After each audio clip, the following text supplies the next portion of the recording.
Welcome back to Don't Kill My Deal. Today's episode is a big one because we are talking about the number one thing that kills deals before the inspection even starts, financing.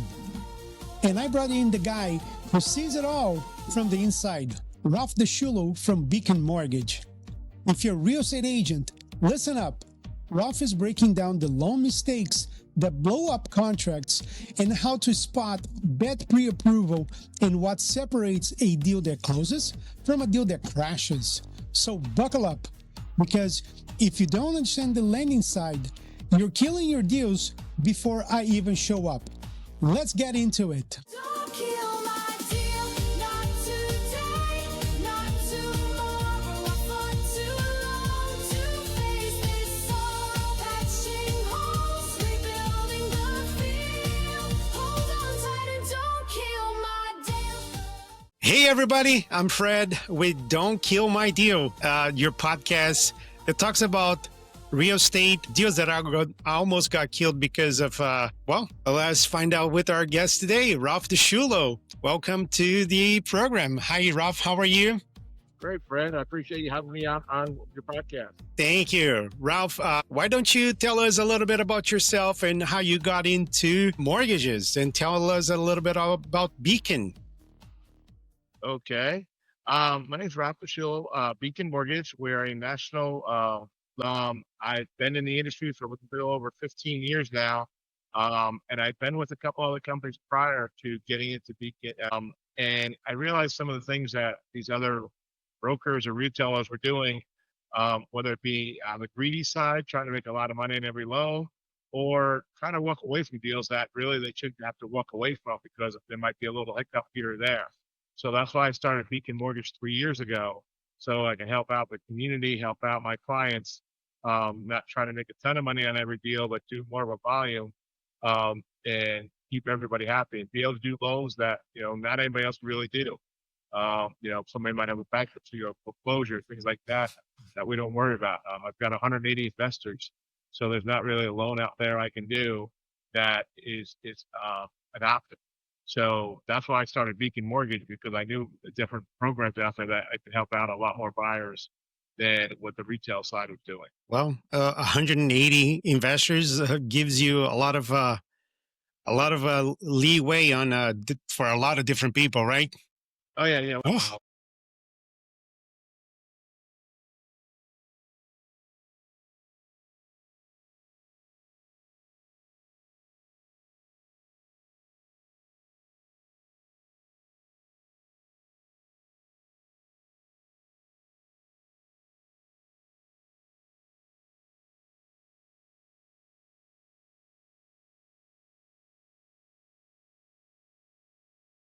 5 to 7 years until the bankruptcy falls off.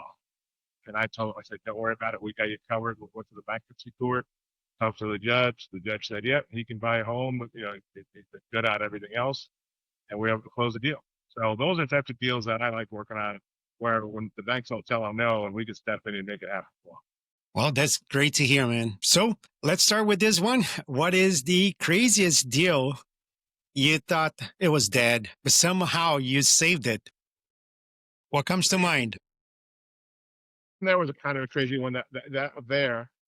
Well, bankruptcy is makes things harder, to say the least. To actually close the loan. It was a primary residence, but they were going to be living like it was actually the gentleman who worked down in Miami at the airport, and they were buying a home farther north. It was over 100 miles away, and all the lenders were saying you can't make that a primary; it's got to be a secondary. But with the primary, you get a lot better rate and everything else. That's the only way we got to close the loan. So I had to go to bat for them and prove to them how they were going to be commuting and things like that. And this was their primary home. There's no nothing shady about it or anything. So they were happy they were able to get it to their house. Until then, the gentleman was able to get a new job after working where he was working at. So a lot of times we can get with the underwriters and give them what's called a letter of explanation, saying why do these people deserve this house. It's a lot of times we'll deal like reverse loans, also reverse mortgages. And I had an elderly person that, they were.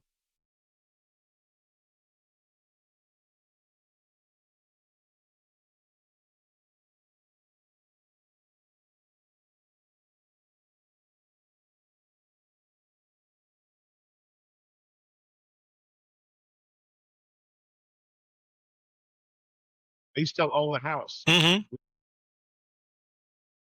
pay for their.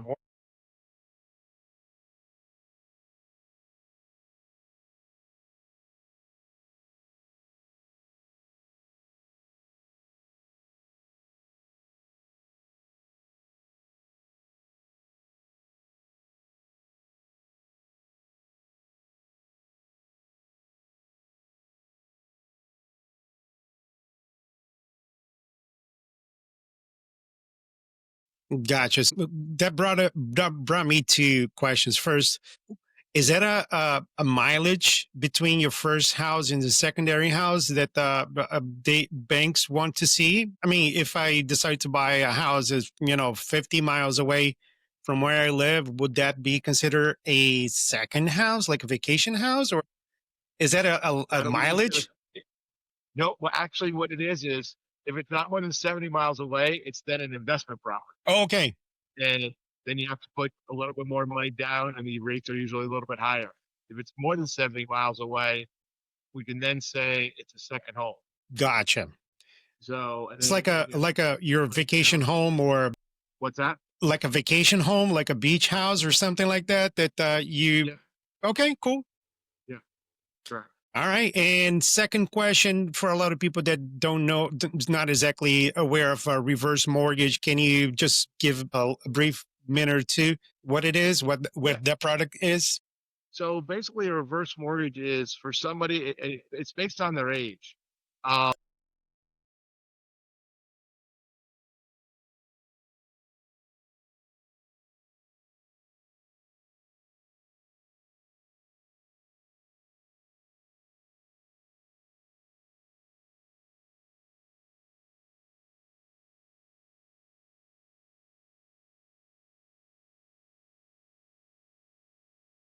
so there's some significant amount of equity in there, but they can't get a cash out refi because they don't have income to be able to justify that.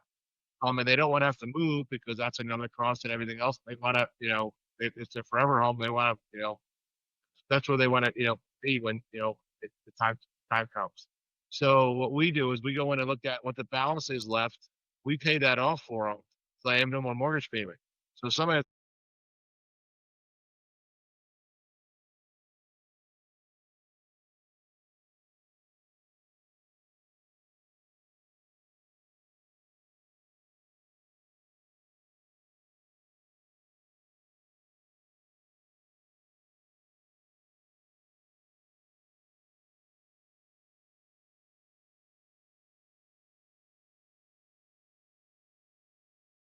Well, then there's still $265,000 left over for either the kid's inheritance or for wherever mom or dad are going to live. Mm-hmm. So it is actually a really good product for people that are in that situation where they can stay in their home.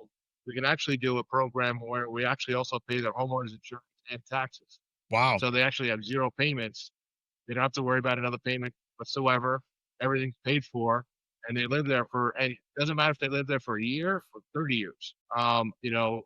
The underwriters do a calculation off the average age, for a male or female. That's what they use to figure out how much money they can give them and everything. But if they outlast that, that's just the bank's problem. They eat that cost. Mm. So it's not like, oh, if you turn 90, you have to leave. If you live to 105, good for you, and you're living there rent free and tax free and everything else. Well, not too bad. Yes, it's a great program. You can outlive your bank or your bank expectations. All right. So let's see if I can get some stories out of this. So why do buyers sometimes get declined after a pre-approval? Can you give me an idea of why? I go there and talk to you, get the pre-approval, let's say for $500,000. And all of a sudden, after we do that, I got declined. Have you ever had a situation like this? And why would someone be in that predicament? Usually two things, and we tell them up front: do not go make any major purchases. which they always do. They'll go buy a new car or Furniture. furniture store. I almost did that. Yep. Or I always love the one where, they go looking for furniture for the new house that they're about to move into. And the furniture sales rep goes, "Oh no, don't worry about it. You don't have payments for another year. You don't have to worry about it. It won't affect your mortgage." Yep. So you sign on the dotted line, they pull your credit, it goes against you. I almost did that, Ralph. Right, you just sound like my perfect customer. That Crap. we have a spreadsheet that we send them saying things to do and not do. Okay, It's good. funny because I had one lady that was such the other side of the spectrum. She's like, "We're running out of groceries. Can I go buy some groceries?" I'm like, Oh, crap. "No, that's fine. Don't worry about it. You can use your credit card, buy those things. Just don't make any things that are new on your credit report." And I had I had clients paying us cash for the inspection because they didn't want to put anything on their credit cards.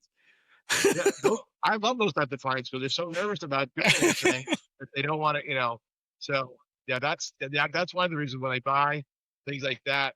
Uh, other times it's not so much the they get declined, but coming from an inspection standpoint, they'll buy a house and they'll sign a contract, and the seller didn't have a pre-inspection on there, Mm. so they don't know what's wrong with it. And then they go in and they pay for the inspection. They find out they got termites in the roof, or the roof is bad, or whatever. And then the seller's got to get that fixed. And then the seller's option is to, all right, do we fix that, or how do we want to handle that? So that's why it's always great if you're selling your house to have a pre-inspection, so you know what issues you have before you get to the contract stage. I love you even more now. Thank you. So basically, if you're listening to this, if you're a real estate agent, tell your buyer, don't make any huge purchases. A lot of people selling their houses and they have this extra cash in the bank and they think, yeah, I may give a down payment for a car while I'm getting approved for a house. Don't do that. No, huge mistake. All right. Yeah. So appraisals, I'm sure you've seen your fair share of appraisals nightmare. And what happens when the appraisal comes in low? What are the options? Well, the one thing I hear about appraisals, and they're going now to more of what's called an AV. Is that an AI already? What's that? Is that AI already doing appraisals? No, it's not AI. No, we've been doing it for.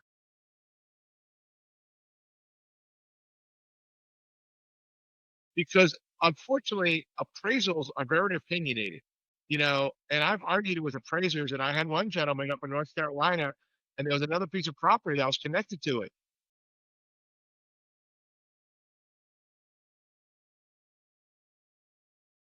The laws change about five.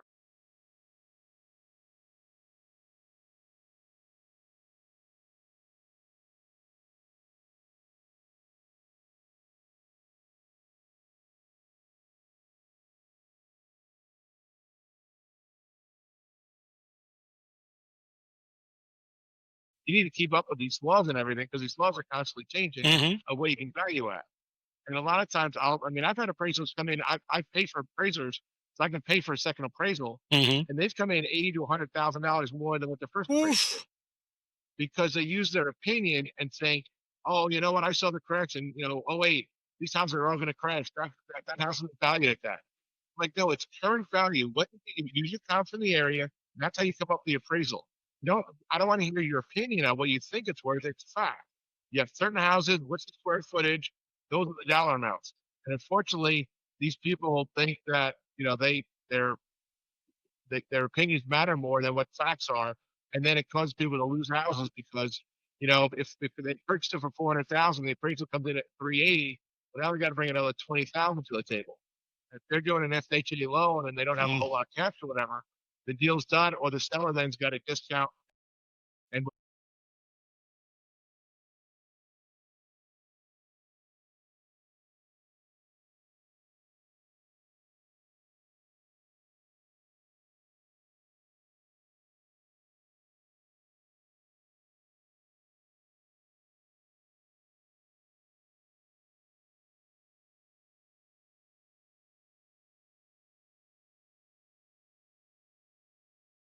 9 times out of 10, the appraisers are going to stick to their gun saying, "Oh no, this is the right price."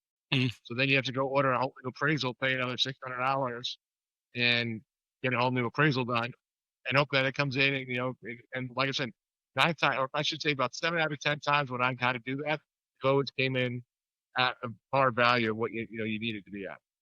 Yeah, well, let me tell you what I did here when I purchased this house that I'm in right now. We wanted to close 3 months later, so it was in 2021, and we made an offer in January, and we were supposed to close in May. No, I'm sorry, February, and we wanted to close back in May because of a different situation. And I paid for an appraisal myself. I just didn't want to, you know, to see, to get that surprise. And we end up doing 2 appraisals here. The first one that I paid for, just to make sure that my offer was in line with what we put on the contract. And the second one was the regular one that we did through the bank when we got approved to finance this. But yeah, I hear what he's saying. I don't know. Appraisals are always a touchy subject because there's so many variables there.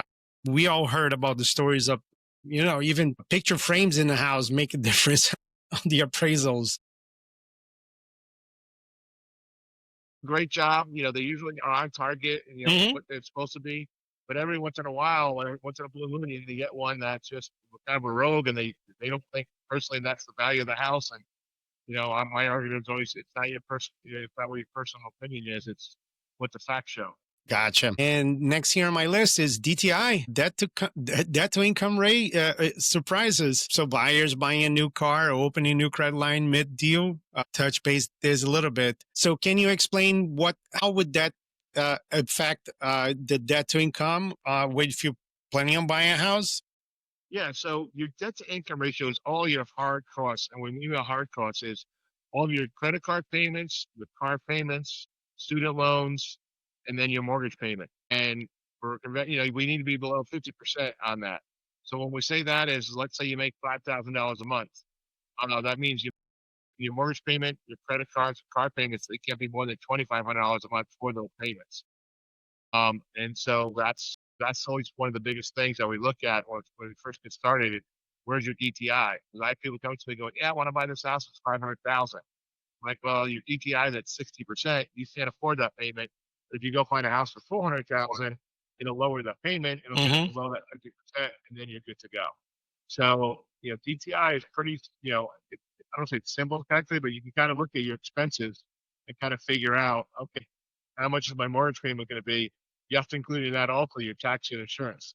And that's what catches you sometimes also. And also your HOA. A lot of somebody comes to me and we're going to buy, let's say, a condo, and the DTI is at 48. They go look at a condo and the HOA payment's $600 a month, which isn't unheard of. And also that blows out their DTI. And they go, well, how come? I'm like, well, you have to pay your HOA also. Mm. And they go, oh, I said, let's go find either a house that doesn't have that HOA, then you can get the same price, or find one with a lower HOA. So that's with the DTI. That's always the trickiest part of the insurance and taxes, especially now taxes. Your people go online and look to see that taxes on a house are $2,800 a month, but that's a house that was sold 20 years ago. Now, when they recalculate the new taxes on the new value of the house, which is 500,000, the taxes might be $4,500 a month. So you're looking at another $200 a month basically in taxes, which sometimes we get down to I'm working with insurance to make see all right we try to shop the insurance to beat it by $20, like $10-$20 sometimes makes a difference on the DTI. As a home inspector, we've seen our fair share of pennies on the homeowners insurance, making the difference between qualifying and not qualifying for that loan. I always tell my agents, whether or not you think you're going to need a 4-point on the wind mitigation, just do it because it may help you, and you don't want that to come down the line. Put your best foot forward and pay for that 4-point on the wind mitigation together with your full inspection, just to make sure that you get, everything in line to improve that DTI. But a lot of times you'll get better insurance rates if you have that 4-point. And that can be the difference in cloaking. That's about right. Underwriter red flags, like large deposits in the bank statement. Have you seen those situations? All of a sudden, you see that big chunk of money in there. What the heck? Well, it all goes back to the Patriot Act after 9/11 and all that. They put the laws in place, and it's a Patriot Act. They want to know where the cash is coming from. They want to know if they're coming, is it legal money? Is it coming from drug deals? Is it coming from overseas illegally or whatever? So if there's anything over $10,000, we've got to source it. Meaning we've got to go back to the bank account where it came from, and we've got to see a bank statement showing that A, the money was in that account, and B, the transfer up into the new account. So I always tell all my buyers, do not move any money until I tell you exactly how to move it and when to move it. Because you can't, there's certain things you can't do with money that, just it's, cash is, in my industry, cash is not good. Mm.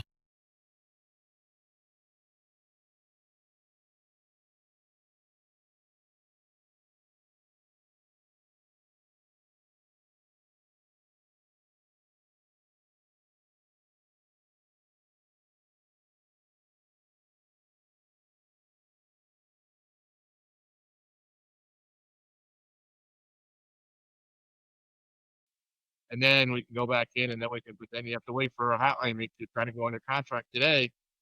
That ain't gonna happen because the sales might not gonna say, "Oh yeah, I'll wait 60 days." Yeah, I tell you, that's the reason why we don't look under mattresses when we're doing an inspection.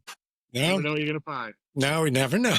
All right, so let's talk a little bit about inspection. So when an inspection reveal a big issue like a roof or AC, how does that impact lending? Let me tell you one thing that I don't know, I just want to run by you. We had a client recently, it's a foreign national, and when he bought the house, the underwriter from the bank got the inspection report and he wanted everything fixed. I've never seen anything like that. The door between the garage and the main living space was not self-closing, and he took $15,000 from the buyer until that was fixed. I've never seen anything like that. Have you ever heard anything like this? No, that's crazy. Yeah. Was the seller for a national? Or was the buyer? The buyer was a foreign national, and for some, I don't know, maybe he thought that was the appraisers, not the inspection. Probably they mixed the documents, but he wanted everything that we pointed on the inspection fixed before they actually released the buyer's additional 15,000. So it was, I've never seen anything like that. I've never heard anything like that. Yeah. So yeah, let's talk about these issues. If you have a roof issue or an AC issue, does that impact the lending? Does the lender wants to know those issues? The appraisal usually come out, after it's noted that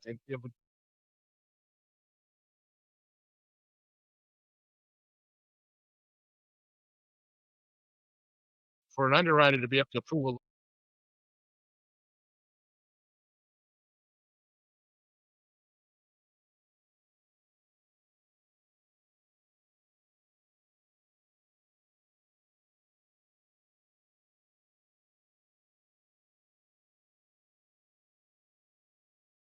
Yeah.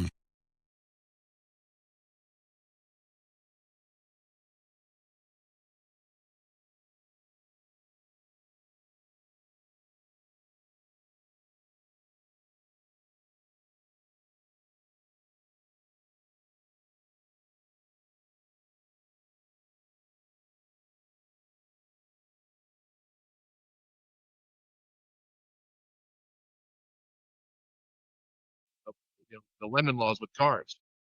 If you buy a rotten lemon, a rotten car, you have some legal, ramifications. Buying a house, if you bought it as is, you're stuck with it as is, and that's all you're done. You're done. So that's why the inspections is such a huge part of the whole buying process. People don't give the inspection part enough credit because you're the one that's going to go find what the issues are with the house before they do anything else. So inspections are huge. I mean, especially down here with hurricanes here in Florida, they might have had some damage done or whatever, and they just kind of patched it up and put a Band-Aid over it. But there's a bigger underlying, whether it be mold, they had water, things like that. that you don't see with the human eye, and the appraiser might not catch it. And that's the inspectors, supposed to be able to catch those type of things.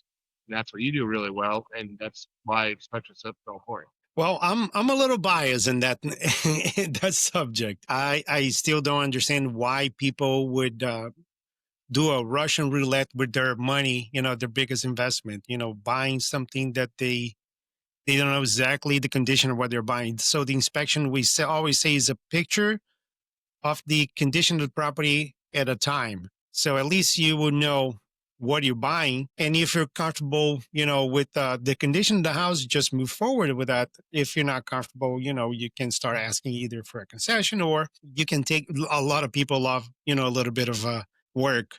So I've had clients that, love to do a little bit of a project, and it's up to them. So Ralph, how can lenders and inspectors work together to keep deals alive? What would a lender expect from the inspector to not kill the deal? Well, I mean, I would love for for every house, like before we go into I would love for every house to have a pre-inspection that the seller pays for before they put it on the market. But this way, when my buyer goes in, before we get into it and everything, and like we spend money getting it through underwriting and spending time and everything else, we know right up front what are the issues. So many times we spend a lot of time and effort. We're all commission based. We don't get paid on anything until you close. But you might spend a week or so on something, a deal, and you find out after the inspection that they've got issues, this and that, and the seller doesn't want to, give any credit, and the buyer doesn't want to pay for it, and 3 weeks down the road, it's okay. This is a dead deal because of it wasn't pre-inspected up front. I would love for that to become a more commonplace. That hey, if you're selling your house, okay, where's the pre-inspection to show what's wrong with the house, whatever else. So also then when negotiating price, seller credits and everything, they might say, oh, yeah, we'll give you seller credits because this is bad. But we might be using those seller credits for the closing and everything. Well, then the buyer doesn't have it, have to fix those problems when they move in. So a pre-inspection would be huge if that was. I'd love to make it a state. I mean, I know it'll never happen probably, but under federal law that hey, let's pre-inspect every house before it goes up for sale, so we know what we're getting into. I think the smartest agents are doing that right now. I saw recently an article on Realtors Magazine online saying that pre-listing inspections are actually helping moving deals forward and not exactly delaying the deals. So yeah, again, I'm biased. I think just in a pre-listing inspection put both the seller's agent and the sellers in the driver's seat and being proactive and not reactive. You do all these curb appeal, do these, pictures, beautiful pictures. You do your open house and everything. You put, all the snacks and the soda and the water for the potential buyers to come in, only to roll the Russian roulette with the inspection. If you invest $500, $600, $700 on the inspection up front, you would be in the driver's seat saying, hey, we know the condition of this house, we fixed this, and this is considered on the price. And it really cuts to the chase of getting that deal closed as fast as possible, right? Without a doubt. All right. So what people think always kills a deal, but actually it doesn't. Is that anything that people think, hey, no, this is a deal killer, but actually it's not. So any of your thoughts on this subject? Well, it's funny because a lot of times what kills the deal is sometimes I think a petty thing where it could be a small fix on a house, Mm-hmm. and the seller's stuck on their side and the buyer's stuck on their side, and I'm like, okay, between the two is the let's say it's a $400,000 house and they're fighting over a $500 or $1,000 this or that. Okay, really, folks? Like, look how much money you're about to spend. If you really want to walk away from this deal, Mr. Seller, you're about to walk away with $300,000 or $200,000. I know, Mr. Buyer, you're about to spend $400,000, $500,000 on this house. How do you not come to an agreement? It's not like just stubbornness or ego, whatever. That no, I'm not paying that. I'm not paying that.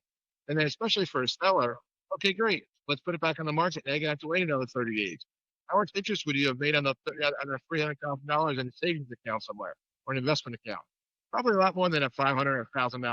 So it's comical sometimes. People don't use common sense to go do the right thing and say, all right, tell you what, let's meet in the middle, $250 or whatever it might be. show you've gone in and done inspections where everything looks great on a house, but there's a couple of little things that are minor, and a buyer wants to walk away or the seller don't want to fix it, it kills the deal. Absolutely. You're going to fight for, $300, $500 just to spend $10,000 painting the house. Yeah. I don't know. It makes no sense to me. Yeah. So what's Ralph's top 3 deal saving tips when mortgage problems pop up? What's your 3 best deal saving tips? Well, first I'm like I just mentioned, it's when the seller doesn't want to give you a credit or whatever for a very minor detail.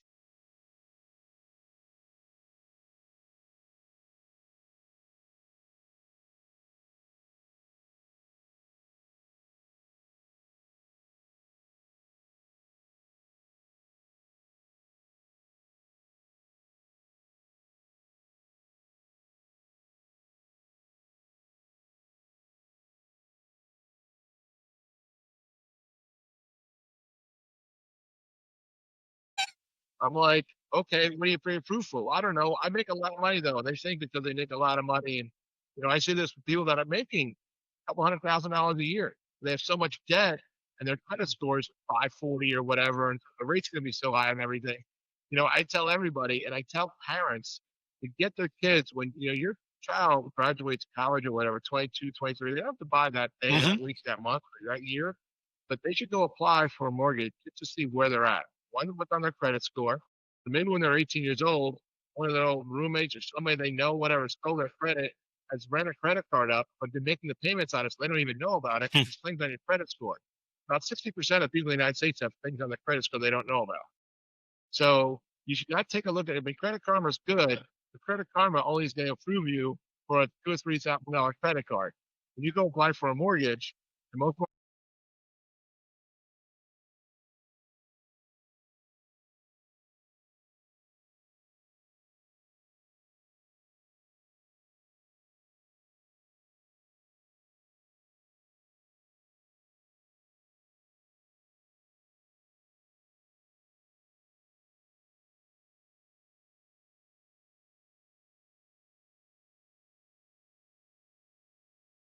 don't, when you're younger, go see what you need to get improved, and go find out. So many people tell me, "Oh, I can't afford to buy a house," and I always ask them, "Well, how much would it cost to buy a house?" They say, "Well, I don't know." I said, "Well, if you don't know, then how do you know it costs too much?" So figure that out so that you can then take goals of how much you want to save and how much you really need to buy that house. Right now we've got the Hometown Hero program. They're giving 5% of the cost of the house back to you to buy the house. That's awesome. So it's a great program. But the third thing is kind of tie with that is always know what your credit score is. So many people in this country don't know. They don't know what their credit score is. They don't know where they're at. And so when they go apply for a credit card or they go buy a car, and I'm not talking about buying a house, just life in general, they don't realize how much more they're paying because of their bad credit. And it's just because it might be little things on there that shouldn't even be on there. And it's a big difference between a 640 and a 740 credit score in terms of what you get to pay for things. Is that a way for people to go and check their own credit scores? Is that a website or something? You can go to Credit Karma. Credit Karma is a good tool to look at. Every year, though, a lot of people don't realize if you go to Equifax, TransUnion, and Experian, they all have every year. The federal government mandates that they give you one free credit report every year. So you can go to any one of those and say, "I want a free credit report." You put in, and you log into their their site, it's all secured. Put in your name, address, date of birth, social security number. You hit a button, and they'll give you a full credit report. They'll see if your parents ever opened a credit card in your name, your friends, your relatives, ex-boyfriends, ex-girlfriends, ex-wives, ex-husbands. You'll find everything that's on there, and you'll see what's on there, and then they'll tell you what you need to do to fix your credit score. Oh, that's nice. You want to have your credit score up around 700, 720 to be able to get the best rates. So best rates are which credit scores? Anything over 700 is good. Over 700. Yeah. 740, 750 is like people, a lot of people that have perfect credit score, they'll be in like 780, 800 or whatever. Mm-hmm. And they'll freak out because when we go credit pull, because of the way our credit system in the United States is set up, which is the goofiest thing I've ever seen, that you get a charge to your score, and your score might drop 5 or 10 points. And I have people freaking out. I go, listen, if you have an 800 and you go down to a 70, 90, it doesn't matter. See, there's nothing higher. It's, it's like getting an A or an A plus or an A plus plus. It's either over 750, and if you are, great, don't worry about it. But when I tell people, hey, yeah, I want to do a credit pull, your score's going to drop from a 770 to a 760. It's not going to affect your rate or anything because 750 is the highest score that you can really get. Gotcha. Yeah, a lot of people that I'm aware of that's really psycho about checking their credit scores. And a point drop makes them,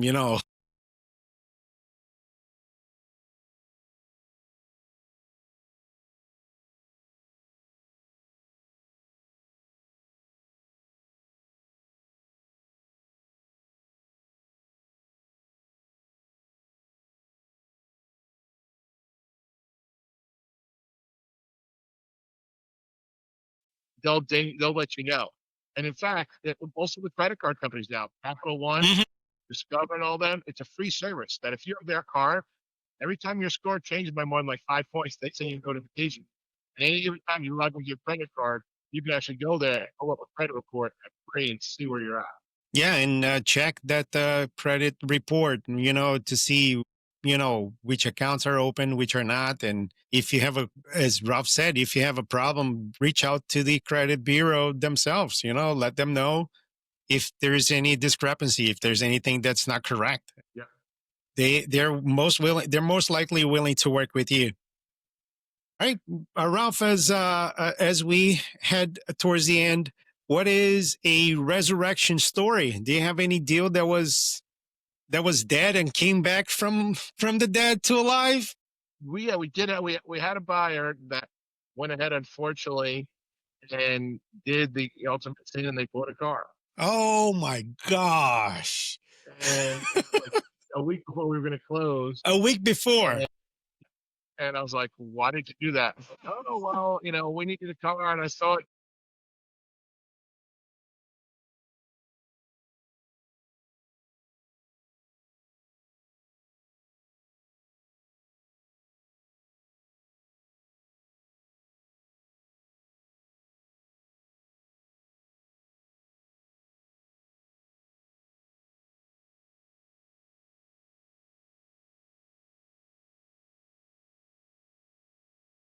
That they didn't report that they didn't know about, because we didn't really need it. We already had them pre-approved and everything else, and we had conditional approval and everything.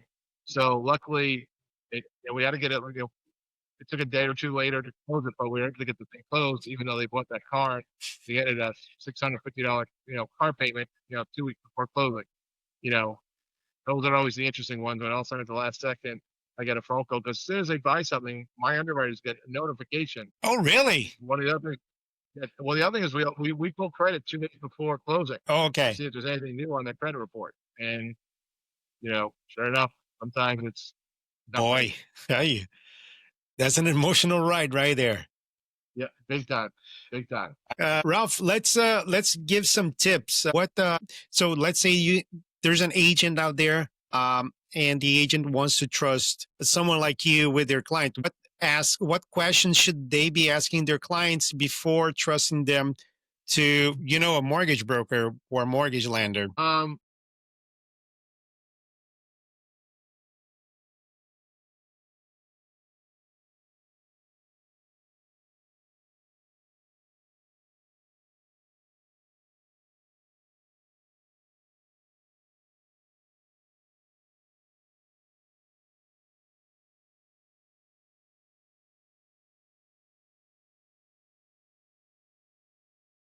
They can qualify for a $300,000 house, and they've been looking at $600,000 houses. And That's then a they get problem. upset. They're like, "Well, why can't we buy that house? You don't make enough money to qualify for that house." And there's a lot of great lenders out there, a lot of great mortgage brokers out there. I'm friends with a lot of them. I try to tell everybody, you guys aren't my competition. We're all, there's so much business out there. I don't get upset if somebody says, "Hey, I'm going to go with this lender." Okay, great. As long as they take care of the buyer and they get a good deal and everything. I get upset when I'll ask them after they close, "Oh, what was the rate you got?" And I'll find out they charged them, a point higher or half a point higher because they were greedy. And I'll let them know. I'll say, "Oh, by the way, here's what our rate would have been." And they go, "Well, what's the difference?" I'm like, "Well, I'm not retail. I own the company, so I can make margins that I want to make. So if I need to get skinnier and make less money on a deal because I got to get your DTI lower, I can do that. I don't have anybody over me that's what I have to make because I don't have to pay for a marketing department and all that. So when I tell the realtors thing, what lenders are you using, make sure they're giving you buyers a good deal. It's kind of like anything when you're going to buy something. Don't be afraid to shop it around. When you go to buy a car, you always look around saying, who's going to give me the best deal on this car? When you go to buy, certain things, this is going to be the largest investment you make in your lifetime. So why wouldn't you want to shop it around and saying, hey, who's going to give me the best deal here? How can I make this thing work? But then also you got to make sure you're going to get somebody that knows what they're doing, that can resurrect a deal if something goes south on you, or has investors that can make things happen. Like I said, I've got to do it where they come in, they do buy something like that, and the investor will only go up to a certain DTI. Well, I've got 180 different investors. I can flip it over to another investor to save the deal, which I've done many times. We already had the package. I had one that we had a week to close because the appraisal came in low, and the other investor wouldn't take the appraisal. So I got a new appraisal. We closed in a week, and the buyer was happy. And these people will be fighting for a deal, right? They'll be fighting for a client, and Yep. that's great. What is the biggest red flags agents and inspectors should warn buyers about early? So, what is something that the agent can tell their clients? We talked about the car buying and furniture purchase, but anything else on the red flags, like changing of jobs or anything like that? Well, so what are you talking about from the agent talking to the buyer about Yeah, the the house, agent or the agent instructing the buyer, what would be red flags for the buyers to be educated, even by agents, what they should be aware of. well, couple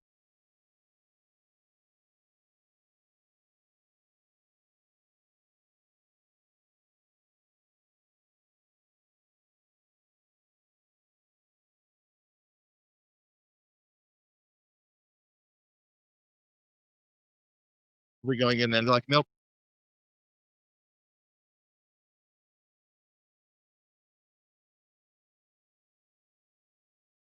And the person that's selling the house is using the same agent as you are buying the house. And it happens quite often, or not quite often, it doesn't happen. And I say to my buyer, if you're going to go to court and you're being sued, are you going to use their attorney? They're like, well, no, why? I'm like, well, right now they're negotiating. They got hired before you got them because they're already listing the house. Who are they going to negotiate for? Are they going to negotiate for them, or are they going to negotiate for you, or are they going to try to tell you, oh, we're in the middle? Well, if they're in the Yeah.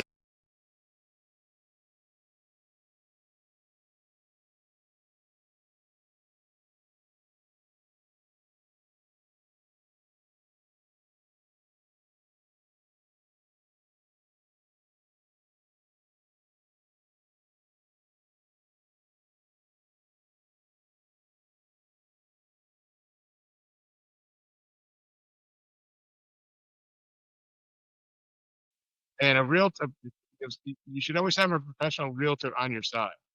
I always use the court thing. It's like kind of going to, you're being sued, you go to court, you're going to be your own, defense attorney. And people buying new construction house without a realtor, I think is honestly, I think is crazy. Well, the home builder that I was talking about earlier, they told me, I said, well, we don't have a realtor there. So you're saving money. So, it's a stupid thing. You should never tell your buyers, never come in here with a realtor because then we can't give them as good of a deal. I said, you're telling me flat out they should not use a realtor. They said yes, which I think is not hip, I'm sorry, or like a realtor, like there's some legal things that I think that's illegal. But I said to him, I said, all right, well then we want all the discounts. He goes, no, you're not using our funding. I'm like, yeah, but you're not paying a realtor. He goes, well, then you come in with a realtor. So I always tell people, yeah, when you're going to a home builder or whatever, make sure you take a realtor in there with you. But before you walk in the front door, because if you walk in the front door and you just put your name down, like saying, hey, I'm walking in, right there, that keeps your realtor out. They say, no, you walked in here without a realtor, you can't have a realtor here. Oh, I didn't know that. That's how builders play the game. So yeah, you don't want to be walking in there with anybody, without somebody, or just put your name on anything. You walk in, like, we're just looking. They'll push you as hard as they can to put your name down on a piece of paper. They want to be on the get you without the realtor. So I Yeah, always just say, no, so those are my tips for how, when you should use a realtor and when you not use a realtor. And there's really never a time when you should not be using a realtor. absolutely. I agree 100%. And I've seen situations where the realtors fought for clients with these are not sometimes very easy conversations. And if you don't know what you're doing, as a buyer, you probably don't know what you're doing. And you have someone that hopefully are experienced enough to fight for you with the builder. And the builder, would sometimes give in. Especially nowadays, with a little bit of excess of inventory, they might be. I saw today, or I saw that last week, I'm sorry, that the builder's budget for what's called the builder's budget for home warranty for the 1 year warranty is $45 per house. So they budget for each house that they sell $45 for their 1 year warranty. They might be using great contractors. I don't know. We are not seeing that. Yeah, that's how much they accrue in order to save you. So a lot of people don't do, their 1 year builder's warranty inspection, and they just first they don't do inspections when they buy a new construction. The other day we had the sellers that blacklist us to do inspections. So the buyer came and said, "Hey, we want to use a damn good inspection." They said, "No, damn good inspection is not allowed in my houses." They can't. By the way, they cannot do that. Because you do too good of a job and you find all the things that are wrong with the house. And that's the issue. You did a damn good job. So let's wrap it up. There's one piece of advice Ralph gives first-time home buyers and new agents pursuing their houses. First of all, always use a realtor, a professional realtor. And also ask them, so do you do this full-time or do you do this part-time? That's a great question. Like how many sales did you have last year? Oh, well, I sold my uncle's house and my aunt's house. Okay, those are part-timers that really don't know all the rules. They don't know how to negotiate. You want somebody that sold at least 15, 20 houses last year, 30 houses, because that means they know exactly what the market really out there it's got what they can negotiate for and everything else. You're going to leave tens of thousands of dollars on the table because they don't know any better. And like these home builders now, it's such a desperate market for them. They're offering these realtors 4 or 5%, which the buyers don't realize that. So they're making a ton of money, but all they're doing is taking money out of your pocket because that's money that you should be able to negotiate with to get off your house, upgrades, and everything else. But if you don't have a good realtor, the realtor's going to take us 4 or 5%, and they give us a great deal. And then you move in, you pay $500,000, and your neighbor next door bought the exact same house for $475,000. Like, well, where's the $25,000 difference? Oh, went into your realtor's pocket. Exactly. Yeah, folks, use a realtor. It's always good for you. And if you're a buyer, the seller will actually, at the end of the day, regardless of what people say, the sellers will be paying for your realtor's advice. For all the realtor's advice that you'll be getting, they will be compensated by the sale of the property, which the money comes from the seller's side, usually. Rarely you see the other way around. And of course, always, always, always make sure you have an inspection. Don't ever buy a house without an inspection. Whatever he said. All right, Ralph, thank you very much, man, for doing this. I appreciate your time. And how do people contact you, Ralph? How the people listening to this will be able to get hold of Ralph DiSciullo? You can go to my website is mybeaconmortgage.com, or my email address is ralph@mybeaconmortgage.com. And it's, that's the quickest way to get me on my phone. My phone, give me a call, 407-718-2223. And I'm not, like I said, retail. My phone's on nights and weekends. So if you need a pre-approval on a Saturday or Sunday, and we've been working together, I can get you something so you can get that bid in to win that house. And I will include Ralph's contact on the description of this episode. Thank you very much, Ralph. Fred, I appreciate the invite. It's great talking with you. My pleasure, man. Thank you. Have a great day. You as well. Don't